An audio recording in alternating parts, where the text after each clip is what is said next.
과일은 당분이니까 위험하다. 이렇게 알고 계신 분들 정말 많습니다. 완전히 반대입니다. 사과의 당지수가 36이라는 사실을 아십니까? 건강식의 대명사 현미가 55입니다. 과일이 현미보다 혈당을 덜 올린다는 뜻이죠. 22개 임상 연구를 분석한 결과 특정 과일을 꾸준히 드신 분들은 공복 혈당이 떨어지는 유의미한 변화가 있었습니다. 오늘 그 과일이 무엇인지, 어떻게 드셔야 하는지 정확히 알려드리겠습니다. 당뇨는 혈당이 높은 병이 아닙니다. 혈관이 망가지는 병입니다. 피가 끈적해지면 어디가 먼저 막힐까요? 가장 가느다란 혈관부터 막힙니다. 정원에 있는 호스에 시럽을 부으면 끝부분 노즐이 가장 먼저 막히죠. 우리 몸도 똑같습니다. 눈, 발끝, 콩팥, 전부 가느다란 혈관이 모여있는 곳입니다. 이 혈관들이 하나씩 막히기 시작하면 그때부터 진짜 문제가 시작됩니다. 눈부터 말씀드리겠습니다. 당뇨 망막병증. 눈 뒤쪽 망막에 있는 아주 가느다란 혈관들이 터지고 새면서 시야가 서서히 사라집니다. 처음엔 아무 증상이 없습니다. 통증도 없고 불편함도 없습니다. 그러다 어느 날 갑자기 한쪽 눈이 안 보이는 겁니다. 되돌릴 수 없습니다. 발은 더 무섭습니다. 당뇨바이스라고 하죠. 혈액이 발끝까지 못 내려가면 상처가 나도 낫지를 않습니다. 감각도 무뎌져서 상처가 난 줄도 모릅니다. 결국 괴사, 심하면 절단까지 갑니다. 65세 이상에서 당뇨 유병률이 30%입니다. 그리고 두 분 중 한 분이 당뇨 전 단계입니다. 남의 이야기가 아닙니다. 지금 이 영상을 보고 계신 분, 혹은 바로 옆에 계신 분의 이야기일 수 있습니다. 거기에 비용까지 생각하면 더 막막해집니다. 당뇨 환자 한 분이 1년 동안 쓰는 직접, 간접 비용을 합치면 약 470만 원입니다. 매달 40만 원 가까이 나가는 셈이죠. 몸도 아프고 지갑도 아픕니다. 그래서 많은 분들이 과일을 끊습니다. 달다고, 당이라고. 그런데 이게 정말 맞는 이야기일까요? 한 가지 숫자를 보여드리겠습니다. 사과의 당지수, 혈당을 얼마나 빨리 올리는지를 나타내는 숫자인데요. 36입니다. 그러면 건강식의 대표 주자, 현미는 얼마일까요? 55입니다. 사과가 현미보다 혈당을 덜 올린다는 뜻입니다. 잠깐 생각해 보십시오. 사과 한 조각에 벌벌 떨면서 현미밥은 건강식이라고 한 공기씩 드시는 분들이 계세요? 숫자를 보시면 정반대라는 걸 아실 겁니다. 우리가 그동안 믿어왔던 상식이 완전히 뒤집히는 순간입니다. 왜 이런 결과가 나올까요? 과일 속 당은 우리가 아는 설탕과 다릅니다. 설탕은 몸에 들어오면 바로 혈당을 끌어올립니다. 하지만 과일에 들어있는 과당은 경로가 다릅니다. 간에서 따로 처리됩니다. 인슐린을 직접 자극하는 양이 상대적으로 적습니다. 쉽게 말씀드리면 과일의 당은 몸에 들어와도 혈당을 확 끌어올리는 고속도로를 타지 않는 겁니다. 우회도로를 천천히 돌아가는 거죠. 여기에 하나 더 있습니다. 사과 속 보호물질, 폴리페놀이라고 합니다.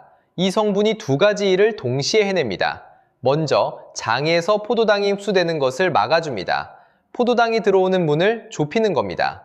동시에 근육이 인슐린에 더 잘 반응하도록 도와줍니다. 인슐린 저항성이라는 말 들어보셨을 겁니다. 우리 몸의 열쇠가 자물쇠에 잘 안 맞는 상태를 말합니다. 폴리페놀은 그 자물쇠에 기름칠을 해주는 겁니다. 문을 막으면서 동시에 열쇠가 잘 돌아가게 만들어주는 셈이죠. 무작위 대조 시험에서도 확인됐습니다. 폴리페놀이 풍부한 사과를 고탄수화물 식사와 함께 섭취했더니 식후 혈당 스파이크가 눈에 띄게 줄었습니다. 느낌이 아니라 측정된 수치입니다. 실제 대규모 데이터를 보겠습니다. 23개 대규모 코호트 연구를 한꺼번에 분석한 결과 과일과 채소를 많이 드신 분들은 제2형 당뇨 발생 위험이 7% 낮았습니다. 7%라는 숫자가 작아 보일 수 있습니다. 하지만 이건 수십만 명을 수년간 추적한 결과입니다. 의학에서 이 정도면 의미 있는 차이입니다. 혹시 이런 생각하시는 분 계실 겁니다. 토마토는 채소 아닌가요? 식물학적으로 보면 토마토는 과일입니다. 그런데 사실 분류는 중요하지 않습니다. 중요한 건 숫자입니다. 토마토의 당지수는 15에서 30 사이, 사과보다도 낮습니다. 어떻게 부르든 혈당 걱정 없이 드셔도 되는 식품입니다. 이 사실을 알면 정말 안타까워집니다. 몸에 좋은 걸 참고 계셨던 거니까요. 당뇨가 무서워서 달다는 이유 하나만으로 과일을 멀리 하셨던 분들, 우리 몸의 열쇠가 자물쇠에 잘 안 맞는 상태, 인슐린 저항성이라고 하는데 이걸 오히려 과일이 개선해 줄 수 있었던 겁니다. 끊을 게 아니라 드셨어야 했습니다. 자, 그럼 구체적으로 어떤 과일을 드셔야 할까요? 22개 임상연구가 검증한 과일, 지금부터 하나씩 알려드리겠습니다. 1순위는 블루베리입니다. 작은 보석처럼 생긴 이 과일 안에 여러분의 췌장을 살리는 4가지 무기가 들어있습니다. 블루베리의 보라색을 만드는 성분이 있습니다. 안토시아닌이라고 합니다. 이름은 어렵지만 하는 일은 분명합니다. 이 성분이 핵심 무기입니다.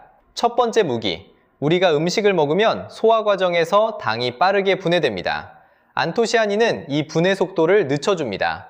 비유를 하나 들어보겠습니다. 수도꼭지를 생각해 보십시오. 물이 한꺼번에 쏟아지면 세면대가 넘치죠.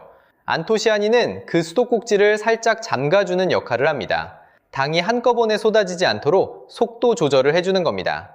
두 번째 무기, 췌장에서 인슐린이 더 잘 나오도록 도와줍니다. 우리 몸의 열쇠인 인슐린이 제때 충분히 만들어져야 혈당이 조절됩니다. 그런데 나이가 되면 이 열쇠 만드는 속도가 느려집니다. 안토시아닌은 이 속도를 다시 올려주는 겁니다. 세 번째 무기, 더 놀라운 게 있습니다. 췌장에서 인슐린을 만드는 공장이 있습니다. 베타세포라고 합니다. 안토시아닌은 이 공장의 수를 늘려줍니다. 공장이 하나보다 둘이 나은 것처럼 인슐린을 만들 수 있는 능력 자체를 키워주는 겁니다. 단순히 기존 공장을 돌리는 게 아니라 새 공장을 짓는 겁니다. 네 번째 무기, 인슐린이 아무리 많이 만들어져도 세포가 문을 안 열어주면 소용이 없잖아요. 열쇠가 자물쇠에 잘 안 맞는 상태, 이걸 인슐린 저항성이라고 합니다. 안토시아닌은 이 자물쇠를 부드럽게 만들어서 열쇠가 잘 돌아가게 해줍니다. 세포가 인슐린을 다시 잘 받아들이게 되는 겁니다. 이 4가지가 동시에 작동합니다. 그래서 실제 결과가 어떻게 나왔느냐? 22개 임상 연구를 종합 분석한 한 논문을 보면 특정 조건에서 블루베리를 꾸준히 섭취했을 때 공복 혈당이 평균 17.72mg/dL 떨어진 고무적인 사례도 보고되었습니다. 최근 2-3개월 평균 혈당을 보여주는 수치인 당화혈색소도 0.32% 감소한 결과도 있었죠. 다만 여기서 꼭 주의하셔야 할 점이 있습니다. 이것은 특정 연구 환경에서 나온 결과이며 사람마다 기저질환이나 체질이 다르기 때문에 모두에게 똑같은 수치가 보장되는 것은 아닙니다. 블루베리가 좋다고 해서 절대 드시던 약을 임의로 끊으시면 안 됩니다. 약을 보조하여 우리 췌장을 돕고 혈당을 관리하는 데 훌륭한 잠재력을 가진 식품 정도로 이해해 주시면 좋겠습니다. 블루베리의 당지수는 53입니다. 사과보다는 높습니다. 그런데도 1순위인 이유는 혈당을 내리는 힘이 올리는 힘을 압도하기 때문입니다. 안토시아닌의 4가지 무기가 당지수를 뒤집어버리는 겁니다. 두 번째 과일은 여러분이 매일 지나치는 과일입니다. 사과입니다. 시장에서 한 봉지에 3개, 이게 여러분의 혈관을 지키는 가장 현실적인 처방전입니다. 사과의 당지수는 36입니다. 현미가 55입니다. 건강식의 대명사 현미보다 사과가 훨씬 낫습니다. 앞서 말씀드린 폴리페놀, 사과에 특히 풍부합니다. 장에서 당 흡수를 막고 근육이 인슐린에 잘 반응하도록 돕는 이중 보호 효과. 실제 실험에서 사과 폴리페놀을 함께 섭취한 뒤 식후 혈당 스파이크가 눈에 띄게 줄었습니다. 이뿐만이 아닙니다. 2025년에 발표된 최신 연구에서는 사과 폴리페놀이 당뇨로 인한 신장 손상까지 완화시킨다는 결과가 나왔습니다. 당뇨 합병증 중 신장 문제를 걱정하시는 분들께 특히 의미 있는 연구입니다. 가장 구하기 쉽고 가장 저렴하면서 효과는 이렇게 강력합니다. 그런데 잠깐, 조심해야 할 과일도 있습니다. 파인애플의 당지수는 59에서 66 사이입니다. 현미보다 높습니다. 바나나도 마찬가지입니다. 덜 익은 바나나는 52 정도로 괜찮지만 검은 반점이 생길 정도로 푹 익은 바나나는 당지수가 최대 85까지 올라갑니다. 흰 쌀밥 수준입니다. 노랗고 단단한 바나나와 검고 물렁한 바나나는 완전히 다른 음식이라고 생각하셔야 합니다. 그렇다고 절대 먹으면 안 된다는 뜻이 아닙니다. 파인애플이 나쁜 게 아닙니다. 양의 문제입니다. 한쪽이면 충분합니다. 바나나도 덜 익은 걸로 반 개만 드시면 괜찮습니다. 세 번째 과일은 키위입니다. 그린 키위의 당지수는 39.3입니다. 사과와 비슷한 수준으로 안전합니다. 키위에는 액티니딘이라는 소화 효소가 들어있습니다. 키위를 먹으면 혀가 살짝 따끔한 느낌이 드시죠? 그게 바로 이 효소 때문입니다. 이 성분이 단백질 소화를 도와 위장 부담을 줄여줍니다. 소화가 잘 안 되시는 분들께 특히 좋습니다. 거기에 식이섬유까지 풍부합니다. 식전에 키위를 먹으면 섬유질이 먼저 장에 깔리면서 식후 혈당이 급격히 치솟는 걸 막아주는 완충 역할을 합니다. 새콤달콤한 맛도 좋고 혈당 관리에도 좋고 일석이조입니다. 그리고 보너스로 한 가지 더 알려드리겠습니다. 토마토입니다. 토마토는 채소 아닌가요? 라고 물으시는 분들이 계실 겁니다. 채소로 분류되기도 하지만 식물학적으로는 과일입니다. 어떻게 분류하든 중요한 건 당 지수입니다. 15에서 30 사이. 이 영상에서 소개하는 모든 식품 중 가장 낮습니다. 누구나 안심하고 드셔도 됩니다. 생으로 간식처럼 드시기에 좋습니다. 정리하면 이렇습니다. 블루베리, 사과, 키위. 이 세 가지가 임상 연구로 검증된 췌장을 살리는 과일입니다. 자, 이 과일들이 좋다는 건 알겠는데 어떻게 먹어야 할까요? 먹는 타이밍에 따라 효과가 완전히 달라집니다. 여러분, 같은 사과 반 개를 드셔도 언제 먹느냐에 따라 효과가 정반대가 됩니다. 결론부터 말씀드리겠습니다. 밥 먹기 전에 드십시오. 식전입니다. 이유는 간단합니다. 과일 속 식이섬유가 위와 장의 점막을 코팅해줍니다. 마치 벽에 페인트를 한 겹 칠하는 것과 같습니다. 점도가 높아지는 겁니다. 하지만 여기서 반드시 기억하셔야 할 아주 중요한 조건이 하나 있습니다. 아침 공복이나 배가 몹시 고픈 상태에서 달콤한 과일만 덜렁 먼저 드시는 건 위험할 수 있습니다. 당뇨가 있으신 분들은 빈속에 과당이 들어가면 오히려 혈당이 튀어오를 수 있기 때문입니다. 그럼 어떻게 해야 할까요? 가장 안전하고 완벽한 방법은 식탁에 앉으셔서 나물 샐러드 같은 진짜 채소 반찬을 한두 입 먼저 드신 다음 오늘 말씀드린 사과나 키위를 몇 조각 드시는 겁니다. 채소로 첫 번째 튼튼한 방패를 세우고 과일로 두 번째 방패를 겹겹이 두르는 겁니다. 이 강력한 이중 보호막 위에 밥이 들어오면 당이 아주 천천히 스며들게 됩니다. 순서 하나의 차이가 이렇게 큽니다. 반대로 식후에 과일을 먹으면 어떻게 될까요? 이미 밥으로 혈당이 올라간 상태에서 과일에 당분까지 더해지면 혈당이 더 높이 치솟습니다. 식이섬유의 보호 효과도 제대로 발휘되지 않습니다. 같은 과일인데 타이밍 하나로 약이 되기도 하고 독이 되기도 합니다. 그리고 한 가지 반드시 기억하셔야 할 게 있습니다. 주스는 안 됩니다. 과일이 좋다면서 주스도 괜찮지 않나요? 라고 물으시는 분들이 많습니다. 아닙니다. 2025년에 발표된 AMJmed 대규모 메타 분석 결과를 보겠습니다. 통과일을 그대로 드신 분들에게서만 당뇨 보호 효과가 확인됐습니다. 과일 주스는 보호 효과가 불확실했습니다.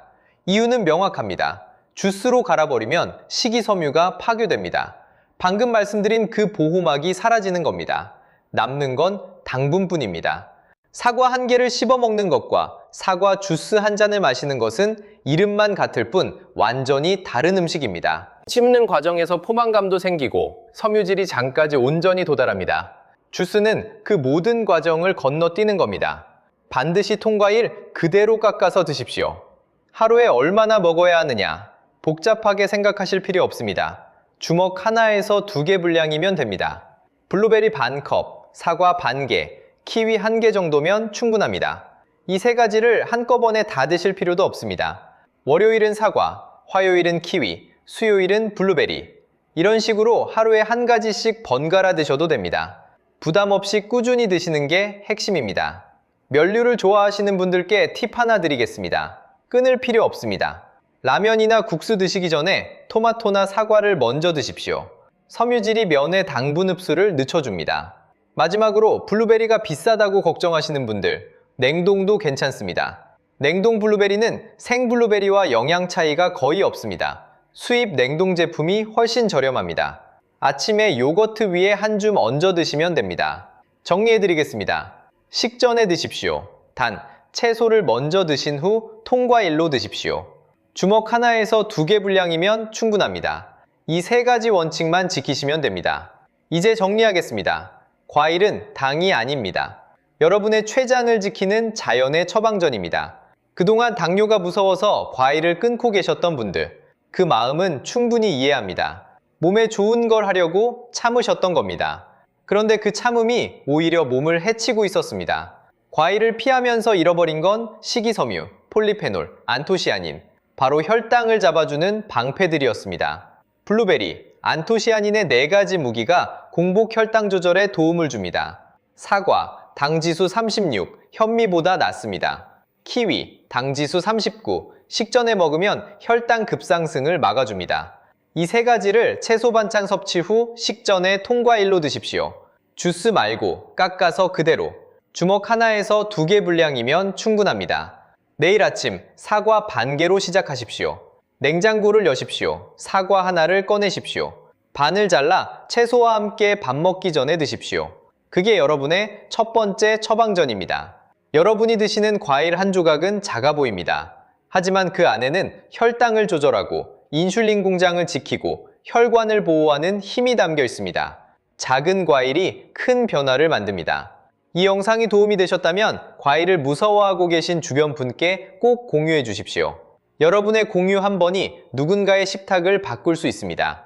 가족이든 친구든 과일 앞에서 망설이고 있는 분이 계시다면 이 영상을 보여주십시오. 감사합니다.